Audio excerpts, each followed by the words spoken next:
nous sommes toujours dans un thème qui est très important, qui parle de quelles sont les armes que tu utilises pour combattre tes ennemis. Alléluia.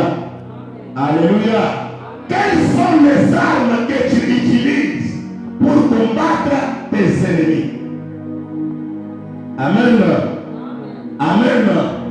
Parce que la vie ici-bas est faite de combats.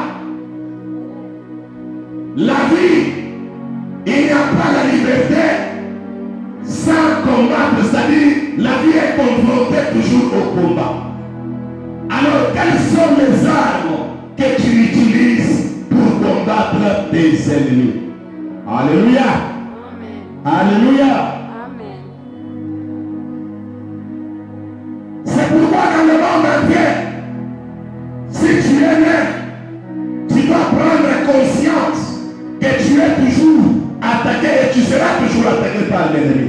Alors il faut que tu sois aussi équipé, que tu sois armé pour pouvoir te défendre. Alléluia. Alléluia. Oui. C'est pourquoi dans le combat, celui qui part au combat ou qui part à la guerre, sans toutefois être bien préparé ou sans toutefois être bien enseigné, peut s'y tomber toujours dans le champ de bataille. Alléluia.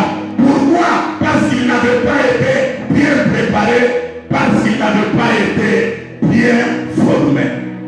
C'est pourquoi la vie chrétienne aussi c'est une vie de combat.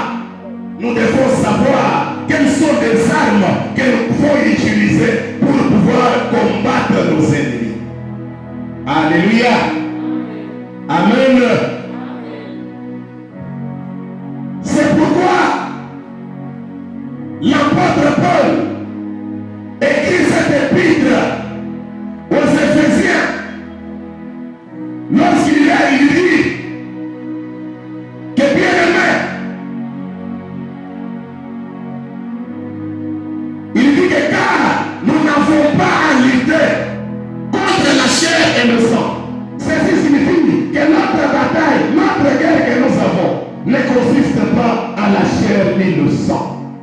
Mais c'est contre les autorités, c'est contre les dominations, c'est contre les principautés, c'est contre les esprits méchants dans les lieux célestes.